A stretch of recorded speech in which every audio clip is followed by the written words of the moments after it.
Now, if you think the shutdown of the Suez Canal is strictly by accident, you have not been following the history of oil prices and what's going on. They've been manipulating oil prices for years. And don't think for a second that they're using this as strategy to get them out of the red in the situation they're in. The Middle East is bleeding out. Russia's bleeding out. Middle East, Iran, all of these countries are bleeding out. And COVID-19 has caused a severe desperation to increase oil prices. And so I'm going to talk about the Suez Canal. I'm going to talk about the Houthi rebels, oil prices, and what's happening. I'm Sean Pruitt, president of Kingdom Exploration. If you like this channel, please subscribe. I talk about the latest oil and gas news. Oil prices rise as traders expect protracted blockade of the Suez Canal. Crude oil futures traded higher Friday as 220,000-ton cargo ship blocked the Suez Canal for the fourth straight day in efforts to dislodge one of the world's largest container vessels from the critical trade waterway have proved unsuccessful. The narrow canal is a crucial choke point for the Persian Gulf. Oil and uncertainty about how long it will take to remove the tanker have complicated the near-term outlook for energy assets. Here's a satellite image taken here. As you can see here, the tanker is sideways. This tanker is 1,300 feet long, and the canal is 1,000 feet wide. On the southern portion of the Suez Canal, this is where the Evergreen is lodged. Okay. If you look here, the ship is 400 meters long, which is 1,300 feet wide. And as you can see here, it's stuck on the front and the back, and they got a digger trying to dig that thing out. And then they've got another ship there trying to suck out all the, they've got a vacuum sucking up all the sand to help dislodge it. And eventually, and the other plan is also to reduce the weight to maybe have it float above it. Of the 39.2 million barrels per day of total seaborne crude in 2020, 1.7 million barrels a day went through the Suez Canal, about 9% of global seaborne oil product trade. That's a lot of oil, okay? And it's increased oil prices by 4%. And I wouldn't be surprised if this is part of the Middle East strategy. I mean, these guys are working together. I mean, if they're willing to curb production, if Saudi Arabia is willing to curb production, losing market share, I mean, they're losing market share to Russia. They're losing market share to America. America is now the number one seller of oil to India, taking the spot from Saudi Arabia. I mean, these guys are getting desperate, and I'm sure the thought of playing games like shutting down the Suez Canal, bombs being dropped by Houthi rebels, is a lot better than curbing production, losing market share and income from selling their oil. I mean, if they're crazy enough to crash an airplane into the buildings in 9/11, the Suez Canal thing isn't really that big of a deal. Houthi rebels launched missile attack on Saudi oil terminal. A petroleum products distribution terminal in Jazan, Saudi Arabia, was attacked late on Thursday local time, the kingdom said, blaming the Iran-aligned Houthi movement and vowing to take measures to preserve the stability of the global oil supply. In other words, Saudi Arabia is saying to Iran, get ready, we're going to come after you. Iran's not backing down. Okay, that country is falling apart, but they are just a middleman for Russia. They're a proxy for Russia. I mean, they say that Houthi rebels is a proxy for Iran. No, Putin is pulling the strings on this deal because Putin has done many things to help Iran.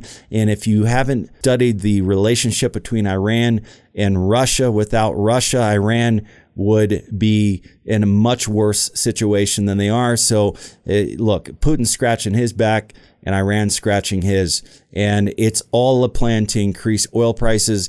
And if you watch my last video, I said, hey, get ready for bombs being dropped. Well, the very next day, bombs were dropped in Saudi Arabia, and here we are again. A fuel tank at an oil facility, and here's a picture of the oil facility here. An oil facility in Saudi Arabia caught fire after being struck by a projectile, the government said on Friday, in an attack suspected to be launched by Yemen Houthi rebels. The attack took place on the 6th anniversary of Saudi Arabia's entry into Yemen's civil war. The projectiles in Jizan in southwest Saudi Arabia, near the border with Yemen, hailed from what Saudi defense officials described as a slew of 8 bomb-carrying drones launched by the rebels. Okay, and so look, these guys are going to continue. If you read more news about Houthi rebels, Saudi Arabia, you'll see that they continue. Pressure has continued, and it's only going to escalate from here. And that is big business for the oil and gas industry. It's big business for America because we're selling military weapons to most of these guys, to Saudi Arabia. We're the biggest seller of military weapons to Saudi Arabia. And so it's a lot of money for a lot of people. Iran is already labeled as a terrorist organization. Okay, they could care less about their reputation, and they're using the Houthi rebels to escalate war. Escalating war tensions strengthens their mission, and it also increases oil prices, and it benefits all of the Middle East. It's all part of the plan, guys, and it's only going to get worse in that area. And so here's the thing you need to understand. They're either going to curb production to increase oil prices, or they're going to play games like they're playing in the Middle East with drones, the Suez Canal, and there's many, many other things that they can do to increase oil prices. And so they're going to counter anything that COVID does. Anything that COVID does to the demand for oil and gas, the Middle East is going to counter it. Okay, Russia is going to counter it. This is all a part of their plan. They cannot afford to continue at these prices. Right now, oil prices are 64, 62, and WTI is 61. Now, that's high for conventional oil, okay? U.S. oil, most of the oil in America is being produced from shale. Shale oil is a tight formation. It's too expensive to develop at these prices. Their break even is $65 per barrel, where Russia and Saudi Arabia, their break even is much lower because it's conventional oil. So conventional oil is very profitable at these prices. They're profitable at $15, $20 a barrel. Okay.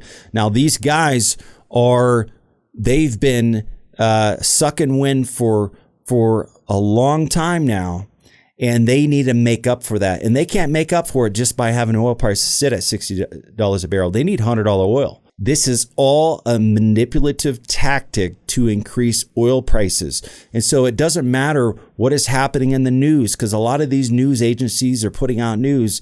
Bearish. The bears have come back for oil, meaning the markets are flatlining, COVID getting worse. In everything that you see. But all of a sudden, all that negative news turned into the Houthi rebels, the Suez Canal, and oil prices come right back again. Look, Saudi Arabia could easily manipulate oil prices. And so we're on our way for $100 oil, not because of the supply and demand, because quite simply, because the Middle East needs it. And they're going to do whatever it takes to make that happen. And the Houthi rebels, they're not going to stop until they get what they want. And what they want is not being expressed to the world. It's being expressed to guys like Putin, backroom meetings that we know nothing about, that no journalist is ever going to have access to. So we're not going to read about it. But these guys are sitting down trying to figure out a way to increase their market share, increase their value, increase their power. And the only way to do that is with military force and manipulating prices. All right, guys, I'm Sean Pruitt, president of Kingdom Exploration. If you like this channel, please subscribe, and we'll talk soon. Thanks.